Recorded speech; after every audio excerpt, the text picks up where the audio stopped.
দূরের কথা, যালিকাল কিতাবু লা রাইবা ফীহ, এখানে ভুল তো দূরের কথা, সন্দেহের লেশ পর্যন্ত নেই। বলেন সুবহানাল্লাহ। আল্লাহ তাহলে রেজাল্ট দিয়েছেন সিবিয়ান না দিয়ে।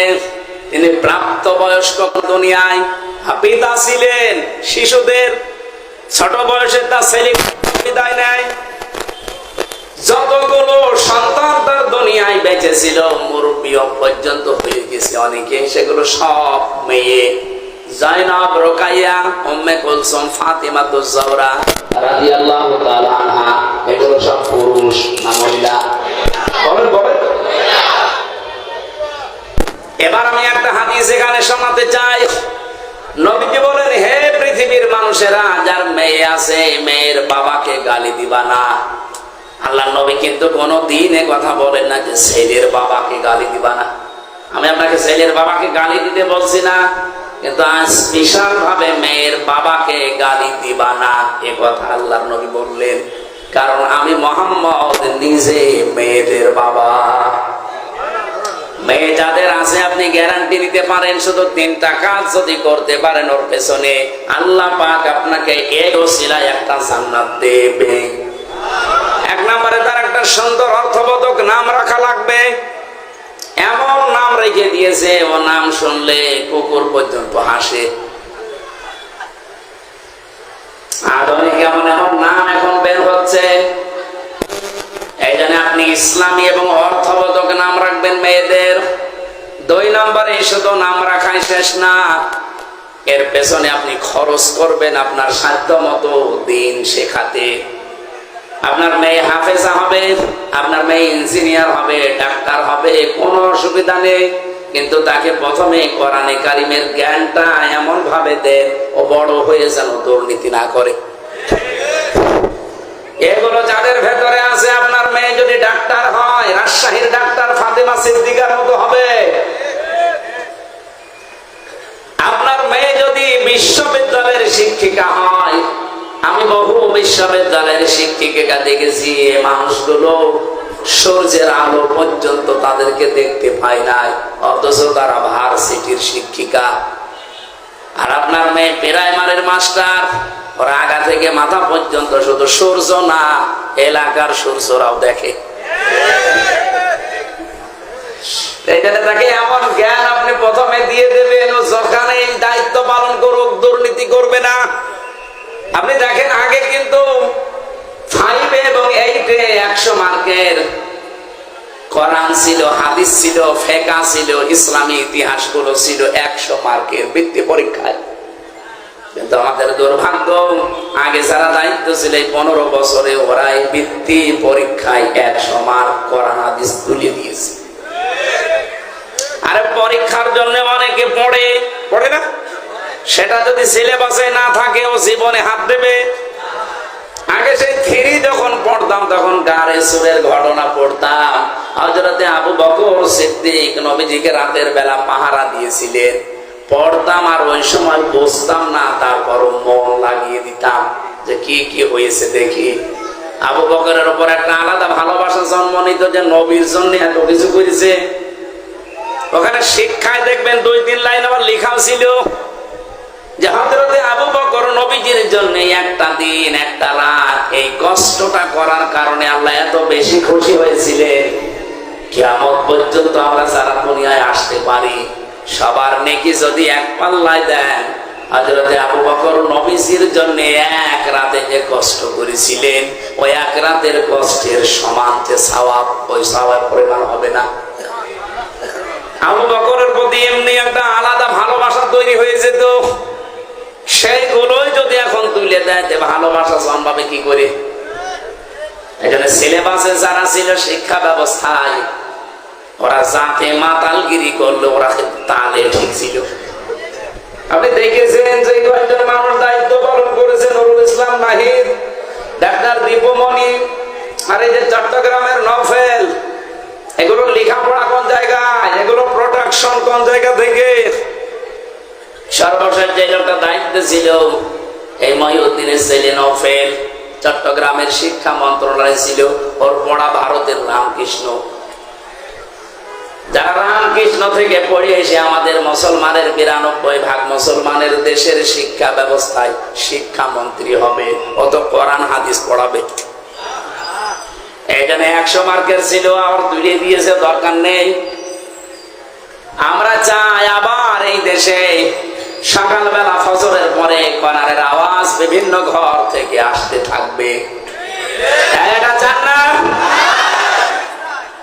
খালি আসলে আজকে আসার পরে প্রায় 4-5 জন বাচ্চা এসে বসে মাথায় হাত দেন, দোয়া করেন। কি দোয়া করবো? বাচ্চাগুলো খারাপ হয় ওই সময় যখন মায়ের পেট থেকে দুনিয়াতে আসে, কারণ এই 10 মাস 10 দিন মায়ের পেটে থাকাকালীন ও অনেক কিছু ওখান থেকে নিয়ে আসে। বিজ্ঞান এখন প্রমাণ করছে 6 মাস যখন মায়ের পেটে মানুষের হয়ে যায় তখনও দুনিয়ার কথাবার্তা শুনতে পায়। এখন 6 মাস আপনার স্ত্রীর পেটে সন্তান বয়স হয়ে গেছে, আপনার স্ত্রী বসে বসে এমন সিরিয়াল দেখতেছে যার ভেতরে শুধু আল্লাহ রসুলের কথা। ওইটা দেখে আর ওর ভেতর থেকে তো সব শুনতেছে, ওই প্র্যাকটিস করে, আসার পরে ঠিক ওইটা আচরণ করে। বলে দোয়া চাই আমার কাছে, হুজুর দোয়া করেন আব্দুল কাদের জেলানির মতো ছেলে চাই। আব্দুল কাদের জেলানি এমনি হবে? সম্মানিত মা বোন যারা এসেছেন, শুধু ওয়াজ শুনতে আসা না, এখন থেকে পরিবর্তনের নিয়ত করে বাড়ি যাবে। হযরতে আব্দুল কাদের জেলানী রহমতুল্লাহ আলাইহি যে মায়ের পেটে এসেছিলেন, আপনি সেই মায়ের জীবনী পড়ে দেখেছেন কোনদিন? আমি কারাগারে থাকতে 3 বছরে গুরুত্বপূর্ণ যে বইগুলো পড়ে শিক্ষা নিয়েছি তার অন্যতম প্রোডাক্টিভ মুসলিম কারাগারে রাত দিন। আর এই যে আব্দুল কাদের জেলানী রহমতুল্লাহ আলাইহির জন্ম, এত সুন্দর করে সেখানে শিক্ষামূলক বিষয়গুলো তুলে এনেছে। সন্তান পেটে রাখা অবস্থায় যদি ওগুলো পড়তো তাদের ঈমানও বৃদ্ধি হতো জাইনাব আল গাজালির মতো। আব্দুল কাদের জেলানীর মায়ের নাম ফাতেমা, এই মেয়েটার মতো আমাদের মেয়েদেরও মায়েদেরও ঈমান মজবুত হতো। অন্ধ অথচ আমার চোখ এখন ভালো। আপনি শুনেছিলেন যে আমি নাকি ন্যাংরা, অথচ আমি হাঁটতে পারি। আপনি শুনেছিলেন আমি কিছু শুনতে পাই না, কালা, অথচ আমি আপনার কথা শুনতে পাচ্ছি। আপনি শুনেছিলেন আমার বাবার কাছে আমি বোবা, কথা বলতে পারি না, অথচ আমি আপনার সাথে টকিং করছি। আমার বাবা যা বলেছে সত্য বলেছে, এই কারণে আমি যখন প্রাপ্তা বয়স্ক হয়েছি, তার মানে মেয়েরা প্রাপ্ত বয়স্ক হয় ওই সময় যখন তাদের শরীর খারাপ হয়। কথা বুঝতেছে? মেয়েরা যারা এসেছেন, সম্মানিত মা বোনেরা, আপনাদেরকে বলছি, একটা মেয়ে মানুষ ওই পর্যন্ত প্রাপ্ত বয়স্ক হয় না, প্রাপ্তা। মেয়েদেরকে প্রাপ্তা বলা হয়, পুরুষ প্রাপ্ত। যতক্ষণ তাদের মাসিক না হয় বা ওই শরীর খারাপ না হয়, যখন শরীর খারাপ হয়ে যাবে, সে 9 বছরে হোক, 12 বছরে হোক, 15 বছরে হোক, যখনই শুরু হবে ওই দিন থেকে শুরু করে জীবনে আর কোনোদিন আপনি ওই মাসে 3 দিন, 5 দিন, 7 দিন বাদ দিয়ে নামাজ বাদ দিতে পারবেন না। এই মাসলাটা বুঝেছেন কিনা বলেন? তাহলে মেয়ে লোকের নামাজ ফরজ হওয়া যেদিন শরীর খারাপ হয়েছে ওই দিনের পবিত্র হওয়ার পর থেকে, তার শরীর খারাপ হওয়ার পর থেকে নামাজ শুরু। প্রতি মাসে মাসে আপনি 3 দিন, 7 দিন, 10 দিন পর্যন্ত নামাজ না পড়ে থাকতে পারবেন যখন শরীর খারাপ থাকবে। তো শরীর ভালো হয়ে গেলে বাকি সময় কোনোদিন আপনি আর নামাজ বাদ দিতে পারবেন না। অনেকের মেয়ের হয়তো 10 বছর, 12 বছর, 13 বছরের শরীর খারাপ হয়, কিন্তু মা বাবা তো আর জানে না, মা তো এই বিষয়গুলো জানে। নামাজ না পড়ে ফজরের সময় ঘুমিয়ে আসে, বাবা তো আর জানে না যে আমার মেয়ের অবস্থা কি। মা কিন্তু সব জানে। বাবা যে ডাক দিয়ে বলবে যে ফরজ নামাজটা পড়ে ঘুমা, বলতেও পারে না। এখানে মা বোন যারা এসেছেন, আপনার দায়িত্ব এটা, স্বামীকে হয় জানিয়ে দেবেন যে এই মাস থেকে তার এই শরীরের অবস্থা, আগামী থেকে তার নামাজ কিন্তু আর কাজা করা হারাম, ফরজ নামাজ পড়াই লাগবে। আমি এই মাসলাটা বোঝাতে পেরেছি কিনা বলেন তো? বলেন বলেন। আমাদের বাবাদের দরকার নেই, আমরা বাবারা শুধু আদেশ দেওয়ার ক্ষেত্রে থাকলে হবে। বড় ভাই যারা আমরা আছি, বাবা যারা আছি, আদেশ দেওয়া পর্যন্ত থাকলে হবে, কিন্তু দায়িত্ব পালন করা লাগবে মায়েদের আর বড় বোনদের। মারা এবং বড় বোনেরা যারা আছেন, অবশ্যই আপনার বোন হোক আপনার মেয়ে হোক, তার শরীর যেদিন খারাপ হবে ওর পর থেকেই তার নামাজ কি ফরজ। এর আগে পর্যন্ত কিন্তু নামাজ ফরজ ছিল না। এর আগে পর্যন্ত সে 10 বছর হোক, 12 বছর হোক, 15 বছর হোক, এর আগে পর্যন্ত যদি নামাজ পড়ে থাকে সওয়াব হলে আপনার হবে, ওই মেয়েটার সওয়াব হবে না। কিন্তু এরপর থেকে নামাজ পড়লে সওয়াব, না পড়লে কবিরা গুনাহ, আপনি আদেশ দেননি, আপনার হবে না। স্বামীকে ডাক দিয়ে বলেছে, স্বামী আমার বাবা বলেছিল আমি নাকি অন্ধ। হ্যাঁ, আমি অন্ধ। আমার এই প্রাপ্তবয়স্ক হওয়ার পর থেকে মনে করেন 12 বছর, এই 12 বছরের পর থেকে এই বিয়ের এখন চলছে আমার 18 বছর। এই 6টা বছরে কোনোদিন আমি যে বোবা, আমার বাবা বোবা বলেছে, কারণ এই মুখ দিয়ে আমি কোনোদিন গীবত করি নাই। আমার বাবা বলেছে আমি নাকি অন্ধ। হ্যাঁ, আমি পরপুরুষের চেহারা এই অন্তত এই প্রাপ্তবয়স্কর পর থেকে বিয়ে পর্যন্ত দেখি নাই।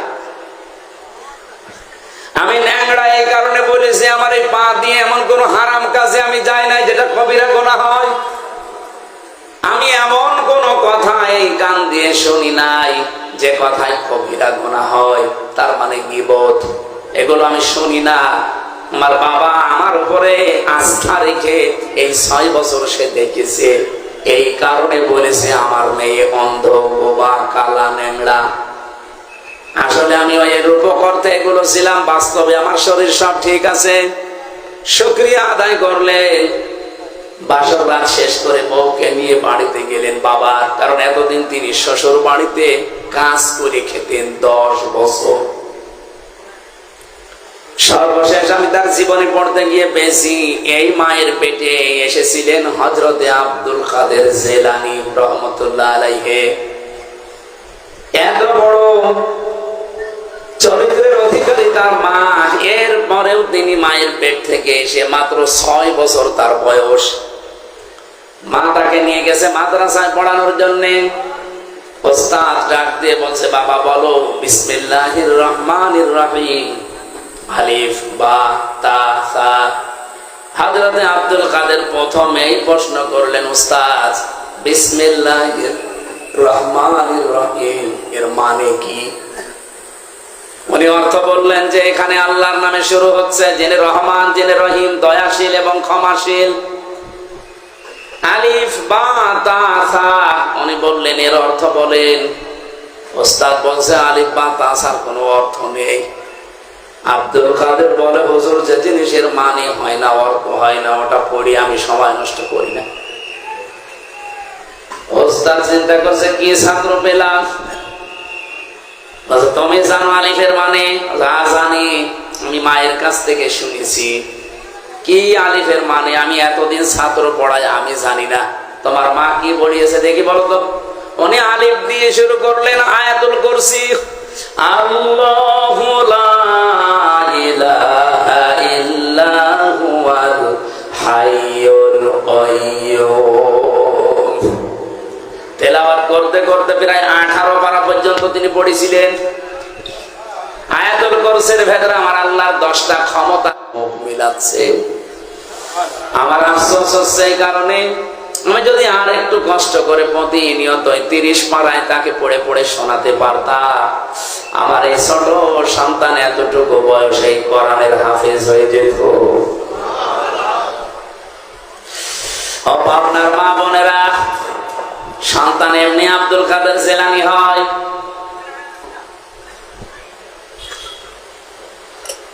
এখানে আমি যেটা বোঝাতে চাচ্ছিলাম, কন্যা সন্তান এই পৃথিবীতে মানুষকে আমার আল্লাহ দিয়ে তিনি নিজে আরশে বসে বসে আনন্দ করেন, আর তিনি নিজেই খুশি হন। আপনি যখন এই মেয়েটার সুন্দর একটা অর্থবোধক নাম রাখার পর তার পেছনে খরচ করবেন সাধ্য মতো, মনে করবেন এটা আমি সাদগা করছি। খরচ করলে সাদগা হয়, এটা আমি পাইনি। কিন্তু মেয়েটার পেছনে যদি খরচ করেন, তাকে দিন শিক্ষা দেন, 3 নম্বরে তাকে সৎ পাত্র দেখে পাত্রস্থ করেন, নবীজি বলেন কিয়ামতে আল্লাহ যখন আমার জান্নাতে দেবে তিনি এইভাবে দেখিয়েছিলেন, পাশাপাশি আমার পাশে ওই মেয়েটার দায়িত্বশীল মা বাবা আমার সাথে থাকবে। এখানে অর্থবোধক নাম রাখবেন মেয়ের, এমন নাম রাখবেন না যেটা শুনলে কোনো অর্থ পাওয়া যায় না। সেদিন একটা দোকানের নাম, তার মেয়ের নামে দেখলাম মাহিদা। মাহিদা মানে বিভিন্ন জায়গায় আমি দোকানের নাম সাইনবোর্ডে দেখি ফলজান স্টোর, অথবা লেখা আছে আসিয়া স্টোর। না, আইন সাদিয়া, আসিয়া শব্দের শাব্দিক অর্থ অবাধ্য, আর হামজা দিয়ে আসিয়া মানে বাধ্যগত বান্দি, সৌভাগ্যশালী। তাহলে আসিয়া না আসিয়া? আসিয়া হামজা দিয়ে। খালি উচ্চারণের ভেতরে পার্থক্য হয়ে গেলে দেখেন অর্থ আকাশ পাতাল দিয়ে গেছে। আসিয়া মানে সৌভাগ্যশালী, আর আসিয়া মানে অবাধ্য। ফলজান মানে ঘনিয়ে ধরা। মাহিদা রেখেছে, জিজ্ঞাসা করলাম মাহিদা স্টোর কি? বলে আমার মেয়ে হয়েছে, তার নামই আমি দোকান দিয়েছি। খুব ভালো লেগেছে নামটা আমার। কোথায় পেয়েছেন মাহিদা? আচ্ছা, কোরআন শরীফ পড়তে গিয়ে পেয়েছি। বিসাল মাহিদ, মিহাদ। এই মিহাদ থেকে শেষে আবার জবর দেওয়া আছে। আমরা বললাম মিহাদ মানে জানেন? মিহাদ মানে জাহান্নামের নিকৃষ্ট স্থান। কোরআন শরীফ পড়ে নাম পালাম, তাও 2 নাম্বার নাম। নাম পাল্টাবো, নাম পাল্টিয়ে এখন আমি তারে দিয়েছি জামিলা লিখবেন। জামিলা মানে আপনার মেয়ে যেহেতু সুন্দরী, আপনি মেহাদ না দিয়ে দিবেন জামিলা মানে সুন্দরী। সুন্দর একটা অর্থবোধক নাম রাখার পরে মেয়েটাকে যদি আপনি সাধ্য মতো খরচ করে তাকে দিনের শিক্ষা দিয়ে, দুনিয়ার শিক্ষা দিয়ে, সাত একটা পাত্র দেখে পাত্রস্থ পর্যন্ত করে দিতে পারেন। কোরআনে কারিমে আল্লাহ যেখানে জন্মের কথা দিয়েছেন দেখবেন আগে মেয়ে লোকের নাম দিয়েছেন। ইয়াখলুকু মা ইয়াশা ইয়াহাবু লিমান ইয়াশাউ ইনাসা ওয়া ইয়াহাবু লিমান ইয়াশাউ যুকুর। আল্লাহ পাক ইয়াহাবু লিমান ইয়াশাউ ইনাসা দিয়েছেন। ইনাসুন মানে মেয়ে লোক, কন্যা। ও পাবনাবাসী, আল্লাহ ছেলের নাম দিলেন না কেন? আল্লামা আলুসি রুহুল মান, রুহুল মানি, রুহুল বায়ান এই তাফসীরের ভেতরে তিনি ব্যাখ্যা করতে গিয়ে লিখেছেন আল্লাহ পাক সবচাইতে বেশি ভালোবাসে মেয়েদেরকে, এই জন্য তিনি মেয়ে দিয়ে আরম্ভ করেছেন আয়াতটা। সুবহানাল্লাহ। আল্লাহ সবচাইতে বেশি খুশি হন, আনন্দ পান দুনিয়াতে ওই সময় যখন কারো ঘরে মেয়ে আসে, কন্যা সন্তান আসে। কিন্তু দুনিয়ার মানুষ এইটাই খুশি না বেজার? আমরা ইনশাআল্লাহ খুশি হব মেয়েদের এই হকগুলো আদায় করার মাধ্যমে। জান্নাতুল ফেরদাউস পর্যন্ত আমরা যেন যেতে পারি, বলেন আমিন। রবিউল আউয়াল মাস আসলে আমরা যেহেতু নবী নিয়ে পাগল হয়ে যাই, সেই নবীকে নিয়ে একটা আয়াত পড়েছি মাত্র, সূরা আরাফ 157 নম্বর আয়াত। এখানে প্রায় কমপক্ষে 13টা জিনিস আছে। প্রথম 3টা পরিচয় দেওয়া আছে নবীজির, এরপরে 6টা কাজ করা লাগবে আমাদের। 6টা গুণাগুণ দেওয়া আছে বিশ্বনবীর। পরিচয় দেওয়ার পরে গুণাগুণ দিয়েছেন, বৈশিষ্ট্য। এরপরে শেষের দিকে আমাদের জন্য করণীয় 3টা কাজ আল্লাহ দিয়েছেন। এই 3 3 6 আর ওদিকে 6 কত? বলেন। আর ওই শেষের শব্দটা, সৌভাগ্যশালী হওয়ার জন্য আপনাকে মাস্ট বি দুনিয়ায় এই 12টা কাজ করা লাগবে।